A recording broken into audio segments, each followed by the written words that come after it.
khona unjani siyaphila njani siyaphila nathi bathi ngingasakubiza ngobusi bathi ngithi busisiwe angazi ukuthi wena ulithanda lithi busi noma vele nawe uliprefera lithi busisiwe ngoba lihamba nezinto zakhona phakathi. I think umntwana beka kanje umoya wengqondo so umoya wengqondo wathi ngisebenzisa umntwana ukuthi ayilungise because ubusi nobusisiwe busisiwe it's a complete name and the meaning of it is there. It's very clear ukuthi the name is not just Busi, but it's Busisiwe. I am blessed. Yes. So the child was used by the Holy Spirit to say, no, rectify this. Then I lungise because who understand the value of the name. So mawuthi Busi lihamba lisalendlini. And I'm mhlawumbe usuka sicabanga ukuthi why bathi Busi kanti liyaphi ngoba ecrash basifundisa ukuthi i-apple ngoba i-apple and i-apple lokwenzayo. So mhlawumbe nayo uyazibuza why Busi? Why not Busisiwe kanti? So sikazi correct yabona. And that's the amazing thing. Ukuthi kwenzeke lokhu uphinde ukhulume ngakho. Because one thing that we never understand about God, ukuthi uNkulunkulu can use even a child in some of the things. That is why empilweni you cannot listen to people that you favor, but you must listen to everyone because uyabona urectify umntwana. But if it was somebody else, because of Ahman, and it was God using the child at that moment. Sometimes we are praying and we are looking for answers. But because unabantu bakho bathandayo, then you end up not getting your answers because some answer hlela lapha emntwaneni. Uzokhuluma into ignore kanti it was what you were praying for. So you can't take anybody for granted. So uNkulunkulu can use anybody, anything. When I say anybody and anything, I mean God can even use a stone. God can even use animals. God can even take a prostitute from the street to give you feedback. So everybody needs to be taken serious. Sikhathi get 36 minutes after 8. Kanti ke njengoba sesingenele singaphakathi ohlelweni singena naye ke lapha ke umama Busisiwe ehletshwayo othi ke siyawakha lo muzi bethanda bengathandi. Sanibonani futhi again. Sawubona sibonono. Sibingelele nabalaleli baseMalahleni FM abahlala bathatha isikhathi sabo every Thursday to listen to us uma sithi siyawakha lo muzi.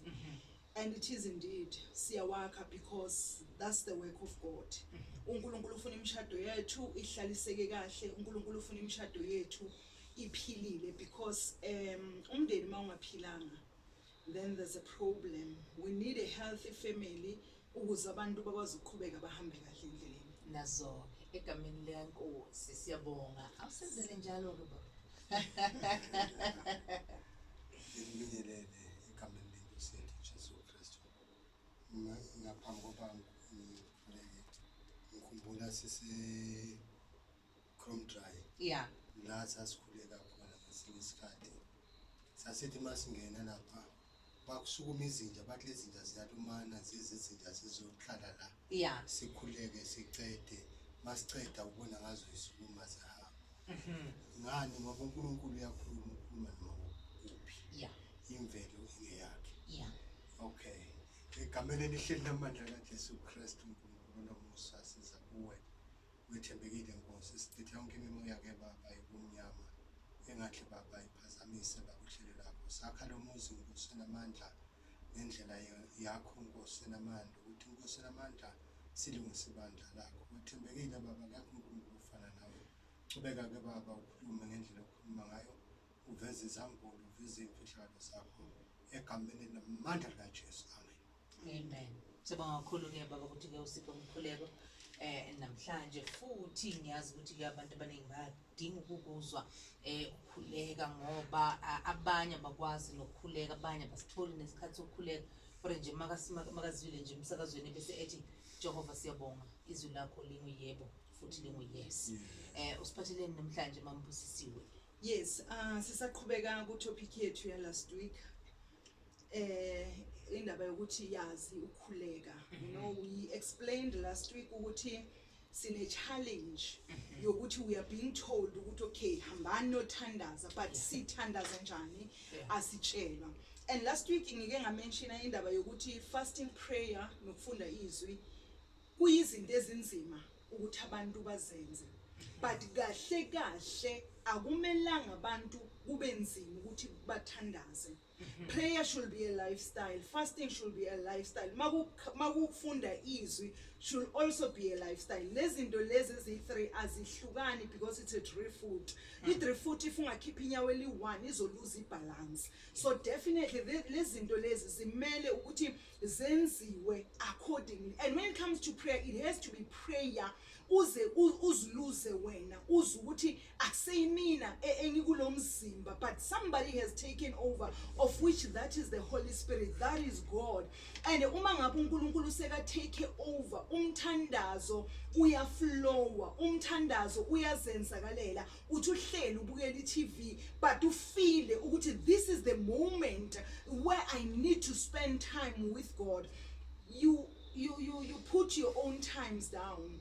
Ukuthi ngesikhathi esonke ngizoba noNkulunkulu, ngesikhathi esonke ngizoba noNkulunkulu. Siponono, there is no way ungathi wena ungumyeni womuntu. Ma ungumyeni womuntu but you never spend time with your wife, then you will never, angeke umazi unkosikazi wakho, angeke understand futhi unkosikazi wakho. Ukuze wazi unkosikazi wakho udinga ukuchitha naye isikhathi, udinga understand ukuthi ungubani, uthandani, akathandi ini. The same thing with God. We need to build an intimate relationship ezoyenza ukuthi noma ngabe ulele uNkulunkulu akwazi ukudeliver the messages to you. Ulele wazi ukuthi uvuka nje kunezinto ezenzakalayo bongazazi. So namhlanje kunezinto engifisa ukuthi emthandazweni sizibheke.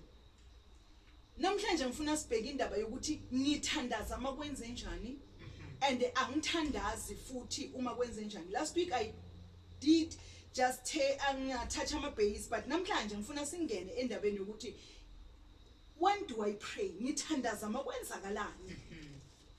Before siya lapho, one thing engifuna ukuyisho kubalaleli, akusiyi story lezi eziseBhayibhelini, but they are practically true.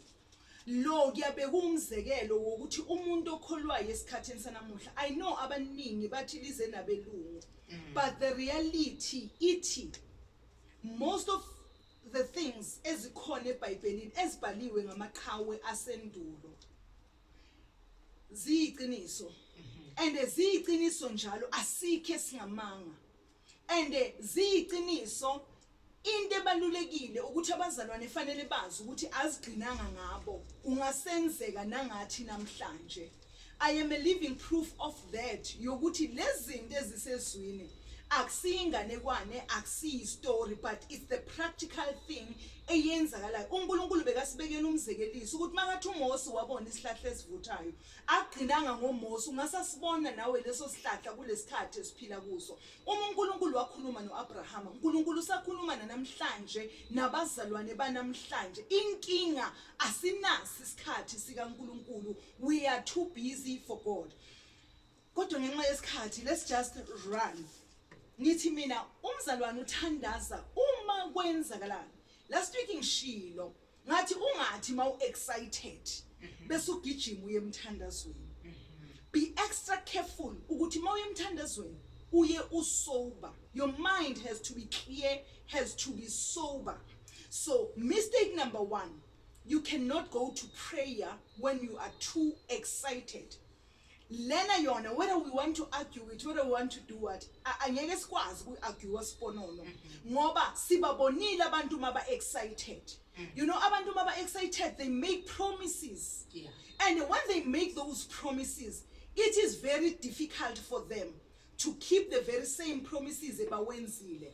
The same thing you cannot do in prayer. Ukuthi mawu excited uye emthandazweni ufika uthandaza wenza ithembiso kuNkulunkulu. You know, one thing for sure about prayer, enye abazalwane kumele ukuthi bayiqaphele, especially endabeni yokuthi siyawakha lo muzi, because we are speaking to families. Kubalulekile ukuthi mawu emthandazweni, be extra careful what you say.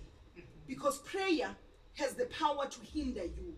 Your own prayer owenze wena ungakuhindara ubona izinto zibheka phezulu kanti umthandazo yenziwe nguwe. Umthandazo has the power again ukuthi ungavula izinto, ungaqhaqha izinto, kwenzeka izinto na usala umangele. Yingakho ngithi mina, don't be too excited bese uya edolweni ufike wenza izithembiso kuNkulunkulu. Never make a covenant noNkulunkulu ujabulile, ngoba abantu abajabulile, when they are excited, they never listen to themselves. Akazilaleli yena ukuthi uthini, udinga ukuthi uzilalele ma usemthandazweni. Ngithe mina, how do you pray? Number 1, umuthandaza, you must be sober minded. Umuthandaza ungathandazi ujabule kakhulu, ungathandazi futhi uthukuthele. Mawuthukuthele noma uthukutheliswe umuntu, kaningi sikhipha iqalekiso lapha emthandazweni.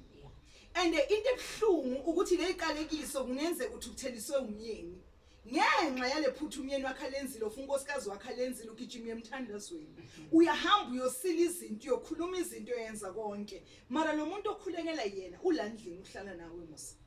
Sasa lezi zinto mazimanifesta, you start asking questions. Oqala manje uyabuza ukuthi mara lento yenzeka kanjani, yini uNkulunkulu akayizwe imithandazo yami, yini uNkulunkulu kwenzeke kanje, yimithandazo oyisho wena, yimithandazo oyenze wena seyiya backfire. For anything oyikhulume usemthandazweni, any word you speak usemthandazweni, 100% it manifests.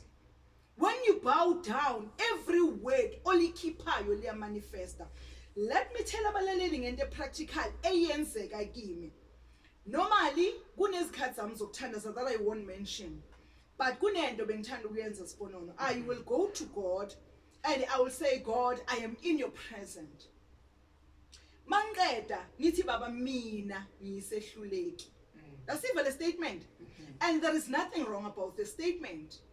Mina Nkosi ngiyisehluleki kodwa makukhona wena baba ngikwazi ukwenza konke.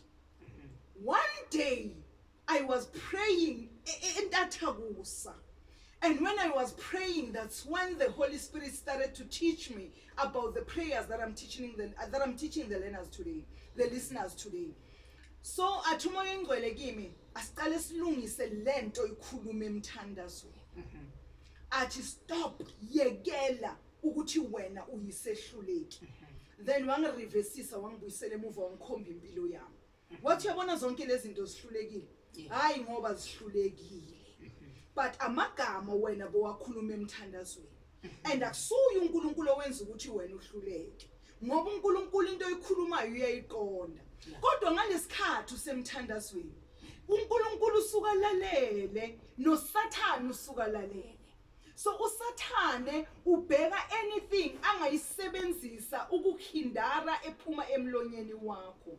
Yingakho umyeni makakuthukuthelisile wathola into ongayijabuleli, ungathi Nkosi dila ngaye, Nkosi mbulale, uthukuthele, and you will reap ama-fruits walento oyishoyo. Yingakho you need to stay away from prayer when you are angry. Into ebalulekile ukuthi umoya engcwele ubengiyeka kwazi ukungicorrecta if mina bengayazi lento engishoyo.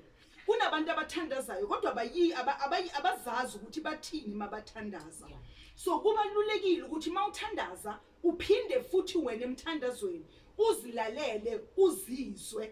That's when now izwi lenkosi lisitshela ngokuthi umoya engcwele uyasinxusela. Ngoba in the midst of the prayer sibhizi sithandaza senza konke, kula umoya engcwele azophinda correct imithandazo yakho usemthandazweni. Atshela umoya engcwele athi the statement oqeda ukusikhipha phenduka ngaso futhi manje ngoba isitha sizosebenzisa.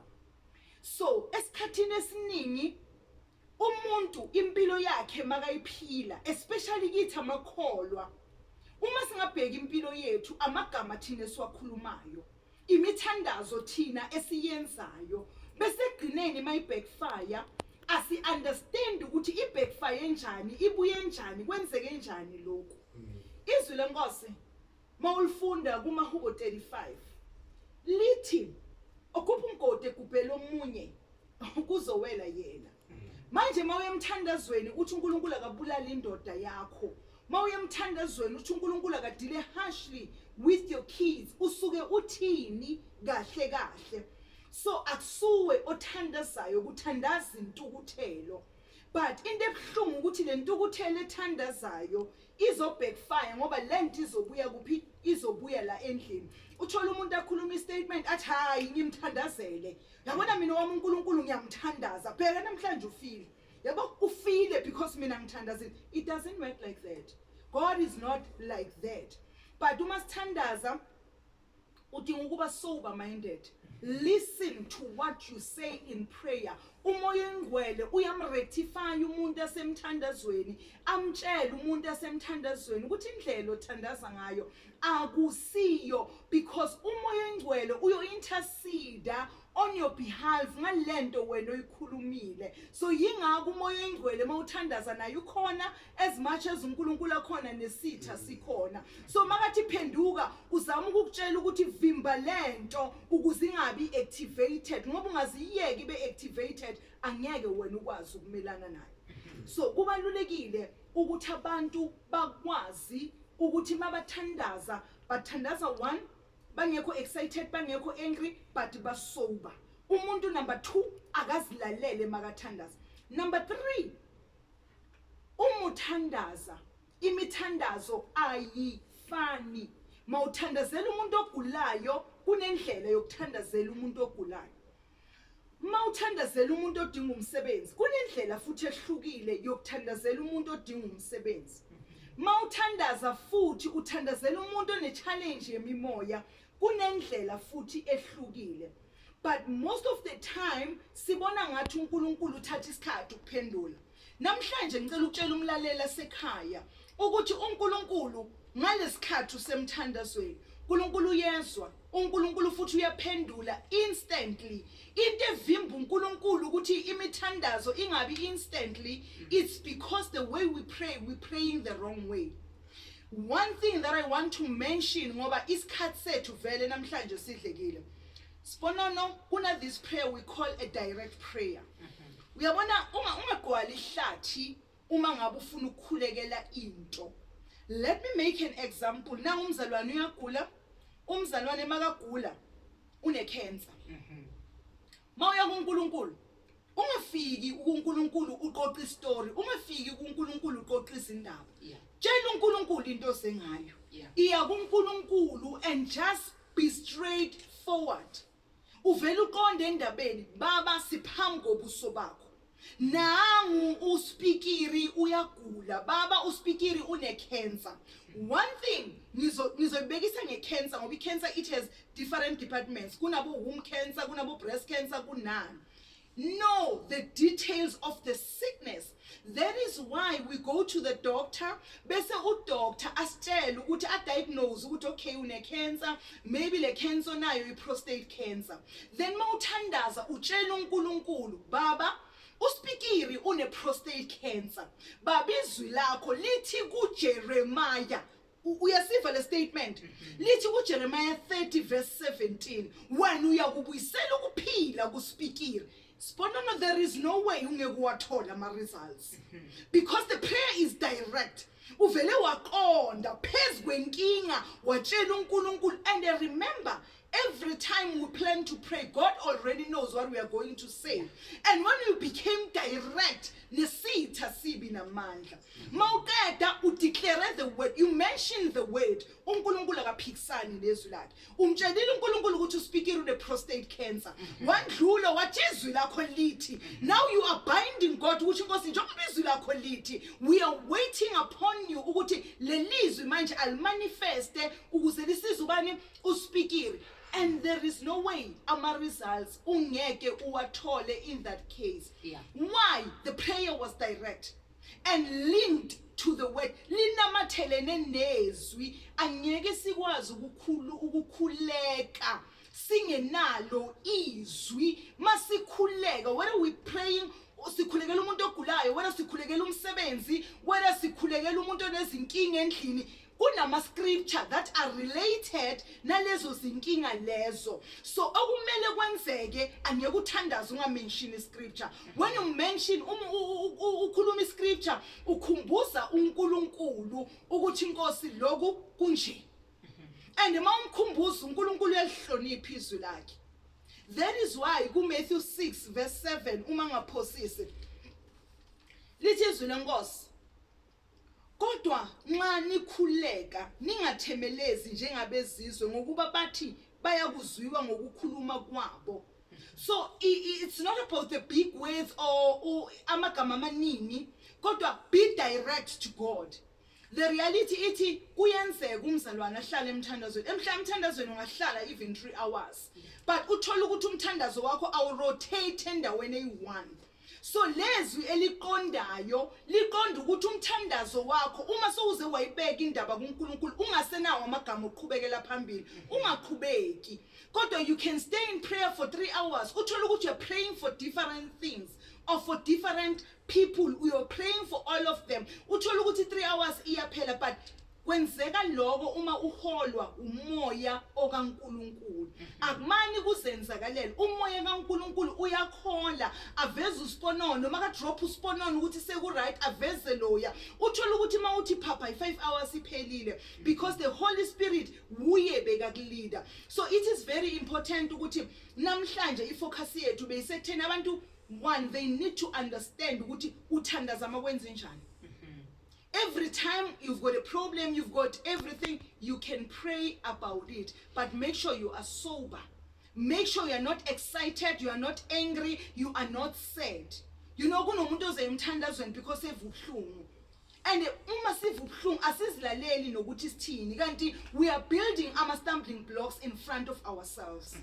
So umthandazo as much as unamandla ukuphumelelisa and unamandla futhi wokuthi ungagcina ustuck endaweni hayi ngoba kuumthandazo but amagama owakhuluma wena because every word that we utter it goes out and uma iphumela ngaphandle automatically receive uphila whether lihle whether libi uma lilibi usathana ngeke avuma ukuthi limanele uwele phansi uzolutilize against you bese egcineni sisola uNkulunkulu kanti uNkulunkulu akukho nokukodwa akwenzile uNkulunkulu ayilalela imithandazo yethu uNkulunkulu uyayiphendula umthandazo yethu this lokhu yilokhu bengifuna ukuthi sikubheke namhlanje because prayer is broad siponono njengoba bengishilo namhlanje we only spoke about this ukuthi yazi ukuthi uthandaza makunjani then next week I will tell them ukuthi the dangers yemithandazo eyenzakalayo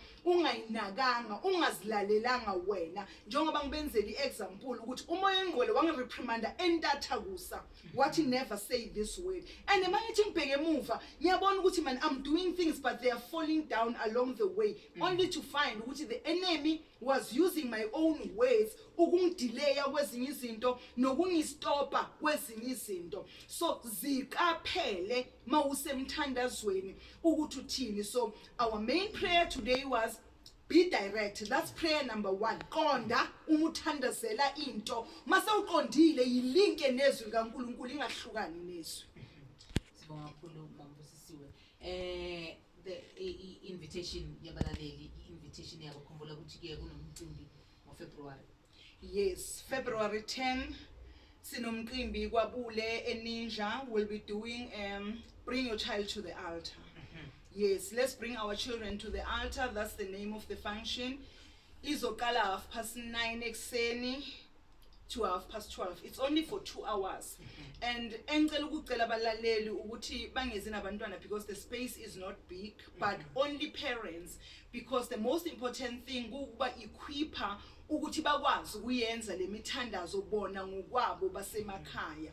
So when we equip the parent yena uzohamba yoyiapply kumntanakhe ekhaya. So i-event yethu ingezi 10 zika February 9:30 to 12:30 kabule. It's only for 2 hours. It's a prayer for our children babuyele ezikolweni. So we are saying let's bring our children to the altar unyaka usaqala. Sibonga kakhulu isikhathi sami njengoba sisishoka ukuthi ke 58 minutes after 8 kusho ukuthi sisebenze nomzuzu cishe ke owodwa ngaphambi kokuthi-ke sivale Mambusi sikubona futhi-ke ngolesine ozayo ngesikhathi sango-8:30. Yes, ngolosine zayo ngesikhathi sika 8:30. Sifuna ngicela ukushiya namanamba wami in case ukhona ufuna uku-inquire about the service. It's 076 137 1134. 076 137 1134. And in my closing statement, ngicela abazalwane bafunde uPhilip 4 verse 6, Romans 8 verse 26, Matthew 6 verse 7. These guys, labazalwane laba, izenzo zabapostoli 9 verse 38, namakhosi wokuqala 18 verse 38. These were direct prayers. Direct. Just in short, mention one, uPeter wafika etempelini. Wathi mabafika etempelini bashumayela ivangeli bathola indoda ihlele eminyango. Yathi icela imali, wathi uPeter imali asinayo, igolide nesiliva sinako. Kodwa nake singakupha kona sithi ngegama lika Jesu linamandla, sukuma uhambe. And there kwabhawa down yonke into, indoda yasukuma yahamba yangena etempelini iqhuma. So when you make direct prayers, you get instant answers. Yes. Cela ukuthi Mambusi ubafakele ku status sakho, uvele nje uwafake njengoba uwabizile lama verse, uvele uwafake wonke ku status sakho bazokwazi ukuthi bawathi bawacaphule lapha ku status. Okay. Sibonga kakhulu. Cela ukuthi sivalele Baba egameni elihle lamandla kaJesu Kristu noNkulunkulu nomusa. Siyabonga Baba ukukhuluma kahle. Baba siyabonga ukuthi unguSe namandla nabalaleli Baba. Bebalalele nababangalalelanga bangenelele kubo. Uyabaphilisa dala ngaphezulu. Ngenelela ke Baba kuso sonke isizwe sakho esilalelayo. Usandise Baba, usinike amandla, usiphilise. Bese kuba yithi inkosi namandla sazophuma. Uma lathi Baba usilondo usithwala endleleni yonke. Usale Baba nomsakazi wethu. Umvikele umhlenge kulo konke. Ahambe azaceda ahambe ekhaya phephile. Ekameni namandla kaJesu Kristu akekho ufana nawe manje